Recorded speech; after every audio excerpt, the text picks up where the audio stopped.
ఎక్కడెక్కడ ఖాళీలు ఉన్నాయో గుర్తించాలి.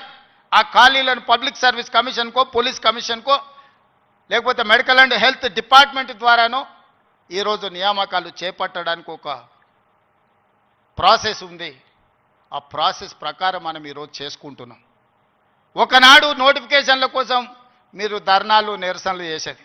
నేను మీద నోటిఫికేషన్లు ఇస్తే అశోక్ నగర్ చౌరస్తాలో, అమీర్పేట చౌరస్తాలో రోజు నిరసనలు. ఇన్ని నోటిఫికేషన్లు మాకు వద్దని మొట్టమొదటిసారి తెలంగాణ రాష్ట్రంలో నోటిఫికేషన్లు తగ్గించడం ఉద్యమం జరిగింది.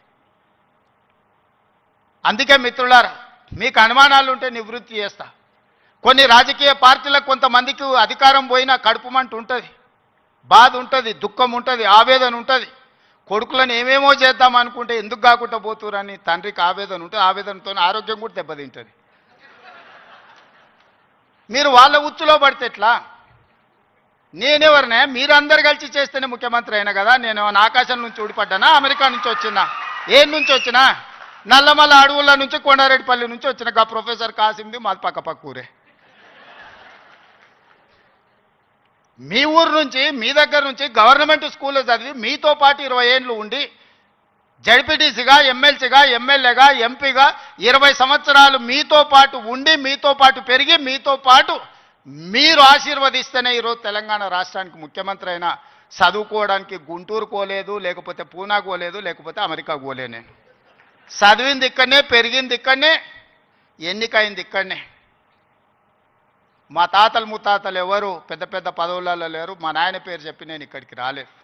కష్టపడి మీరు ఆశీర్వదిస్తే ఇక్కడికి వచ్చిన. చెట్టు పేరు చెప్పి చింతకాయలు అమ్మదలుచుకోలేదు నేను. కొంతమంది చెట్టు పేరు చెప్పి అమ్ముకునే ప్రయత్నం చేస్తారు. అట్లాంటి వాళ్ళని చూస్తున్నాం. వాళ్ళకి బాధ ఉంది, దుఃఖం ఉంది, కోపం ఉంది. ఎందుకంటే ఉన్న పదంగా ఒక రైతు బిడ్డ ముఖ్యమంత్రి అయితే ఎట్లా? దొరల చేతులు ఉండాల్సిన పెత్తనం పేదోళ్ళ చేతులకు పోతే ఎట్లా అని వాళ్ళకి ఆవేదన ఉంటుంది. అర్థం చేసుకోవచ్చు వాళ్ళ ఆవేదన ఏందో. అట్లాంటి వాళ్ళ ఉచ్చుల పడకండి. సమస్య ఉంటే నాకు చెప్పండి. నా మంత్రులందరూ అందుబాటులో ఉన్నారు. మీ మంత్రి లక్ష్మణ్ ఎవరే? మీ మధ్యలో ఉండేటోడే కదా. పొన్నం ప్రభాకర్ ఎవరే? విద్యార్థి రాజకీయాల నుంచి వచ్చినోడే కదా. ఏ పేరైనా తీసుకోండి. ఈరోజు నా మంత్రివర్గంలో ఉన్నోళ్ళు మీకు అందుబాటులో ఉండనోళ్ళ? మీరు కలిస్తే చెబితే విననోళ్ళ? ఇవాళ ప్రొఫెసర్ కోదండరామ్ గారిని ఎమ్మెల్సీగా చేసినాం. ఎందుకు? మీ సమస్యలు విని చట్టసభలలో ప్రస్తావిస్తాడని. కుట్ర చేసి సుప్రీంకోర్టుకి వెళ్ళి కొట్టేపించారు. నేను మళ్ళీ చెప్తున్నా, సార్ 15 రోజులు మళ్ళీ ఎమ్మెల్సీకి పంపుతాం. ఎవడడ్డం వస్తాడో చూద్దాం. ఎందుకంటే ప్రజాస్వామికంగా ప్రజల సమస్యల్ని ప్రస్తావించే వాళ్ళు చట్టసభలో ఉండాలనేది నా ఆలోచన. అలాంటి వాళ్ళని నువ్వు పంపించినప్పుడు వాళ్ళకు కూడా పదవి ఉండొద్దని సుప్రీంకోర్టు వరకు పోయి కోట్ల రూపాయలు పెట్టి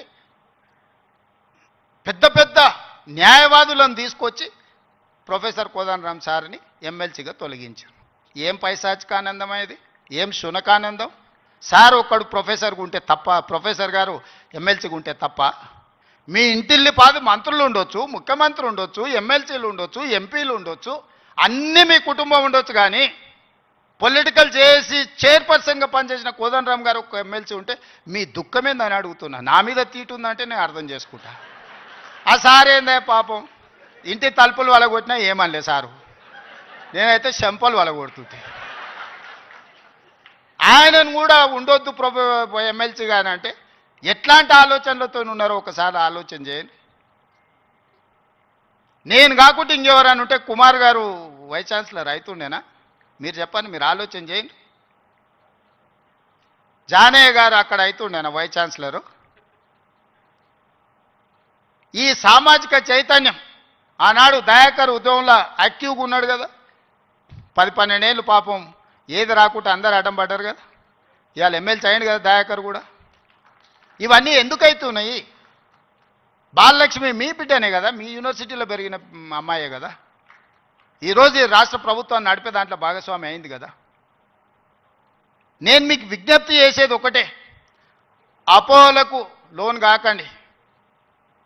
అబద్ధాల సంఘాలు ఉంటాయి, దానికి అధ్యక్షులు ఉంటారు, తండ్రి కొడుకులు. ఆ అబద్ధాల సంఘం చెప్పే అబద్ధాలను మీరు నమ్మకండి. ఈ అబద్ధాల సంఘము ఊరంతా వాట్సాప్ అని, సోషల్ మీడియా అని, ఆ మీడియా అని అడ్డగోలుగా సంపాదించింది ఖర్చు పెట్టి అబద్ధాలన్నిటిని కూడా అందులో పెట్టి ఈ మనం పిల్లలందరూ కష్టపడి సాంకేతిక నైపుణ్యంతో ఏఐ తెస్తే ఏఐ పెట్టి సెంట్రల్ యూనివర్సిటీ దగ్గర ఏనుగులు సింహాలు ఉన్నాయి, వాటిని మేము చంపుతున్నామని పెట్టారు. తెలంగాణలో ఏనుగులు అనేటివే లేవయా, సింహాలు అనేటివే లేవు.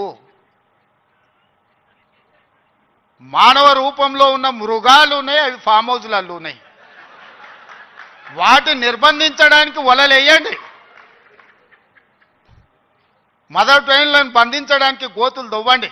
లేని ఏనుగులను, లేని సింహాలను సెంట్రల్ యూనివర్సిటీలో ఉన్నాయి, వాటిని నేను చంపేస్తున్నా అని చెప్పి సోషల్ మీడియాలో ఆర్టిఫిషియల్ ఇంటెలిజెన్స్ను ఉపయోగించి అతి తెలివితేటలన్నీ ప్రదర్శించి అడ్డుకున్నారు. ఎంతకాలం అడ్డుకుంటారు? ఏది ఇష్టం లేదు వాళ్లకు. ఏదన్నా మనం వచ్చినాక చేస్తా అన్నది ఏదన్నా ఇది మంచిగా ఉంది, ఇది బాగుంది అన్నారా? గంజాయి డ్రగ్స్ను నిర్మూలించడానికి ఈగల్ ఫోర్స్ అని తెచ్చినాం. అది ఎందుకయ్యా రద్దు చేయండి అన్నారు.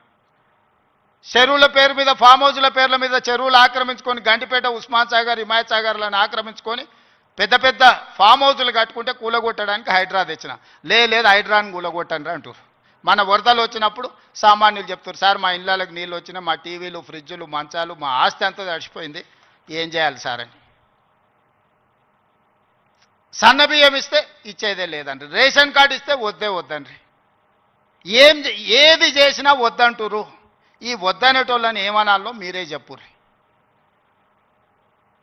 ఏదన్నా ఒక్కటన్నా అభినందించినా 20 నెలల్లో అన్ని ఇచ్చిపెట్టుండ్రి. వైస్ ఛాన్సలర్ నియమించిన మంచి పనే కదా, రిక్రూట్మెంట్ ఇవ్వమని అనుమతించిన మంచి పనే కదా. గలీజ్ అలవాట్లు ఉన్న గంజాయి డ్రగ్స్ను రద్దు చేయాలి, ఈపులు ఇరగొట్టాడని చెప్పినా అది అయితే మంచి పనే కదా. ఇవి కూడా అభినందించకుండా నన్ను తిడుతున్నారంటే వాళ్ళ ఉద్దేశం ఏంది, వాళ్ళ దుఃఖం ఏంది? మీకు వాళ్ళతో ఉన్న లాలూచేంది? గంజాయి అమ్మేటోళ్ళతోని, డ్రగ్స్ అమ్మేటోళ్ళతోని. దీపావళి పండుగ కంటే దావత్ చేసుకున్నాడంట బామర్ది. మేము దీపావళి పండుగకు చిచ్చుబుట్లు కాల్చుకుంటే వాళ్ళు సారా బుట్లు పెట్టుకొని దావత్ చేసుకున్నాం. అందులో పట్టుకుంటే డ్రగ్స్ తీసుకున్నాడు దొరికిండు. అట్లెట్లా పట్టుకుంటారు అంటాడు. అంటే డ్రగ్స్ తీసుకుంటే పట్టుకోవద్దా? మీరే చెప్పుర్రి. వద్దు అని అంటే వదిలిపెడదాం. మరి మీరు అందరు కలిసి తీర్మానం చేస్తే గంజాయి డ్రగ్స్ తీసుకోవచ్చు, మనం ఏమనొద్దు. తెలంగాణ రాష్ట్రంలో వాళ్ళు చెప్పినట్టు మరి అట్లాంటి రాజ్యాంగం ఏదైనా ఉంటే నాకు చూపియ్యరు. ఇట్లాంటి వాళ్ళు తెలంగాణ సమాజానికి పట్టిన చెదలు. ఆ చెదల్ని మనం ఒకసారి గుర్తించడం కొంచెం ఆలస్యం అవుతుంది. ఎందుకంటే మన ఇళ్ళల్లో మనం వుడ్ వర్క్ చేసుకున్నప్పుడు ఇట్లనే కనిపిస్తుంది. లాస్ట్కి ఇట్లా చూస్తే మొత్తం డొల్లయిగా అనిపిస్తుంది. తెలంగాణ సమాజానికి కూడా వాళ్ళు ముసిగేసుకున్న చెదల్లాంటి వాళ్ళు ఈ తెలంగాణ సమాజం బాగు కోరుకోరు. ఉస్మానియా యూనివర్సిటీని బతకనియరు. మళ్ళీ వచ్చిండ్రంటే ఆలోచనలకు కూడా వచ్చినా ఈ ఉస్మానియా యూనివర్సిటీని ఉంచరు. లేఅవుట్లు వేసి ప్లాట్లు అమ్ముకుంటారు తప్పితే ఈ ఉస్మానియా యూనివర్సిటీని ఉంచరు. ఎందుకంటే చదువుకోవద్దు. వాళ్ళ ఏకైక కుట్ర ఒక్కటే, గొల్లోళ్ళు గొర్రెలు పెంచుకోవాలి, మాదిగోళ్ళు చెప్పులు కుట్టుకోవాలి, గౌన్లోళ్ళు ఈదులు గీసుకోవాలి, ముదిరాజులు చేపలు పట్టుకోవాలా, వాళ్ళు మాత్రం దొరలు మాత్రం రాజ్యాలు ఏలుకోవాలి. గింతనే సింపుల్ ఫిలాసఫీ వాళ్ళది. నా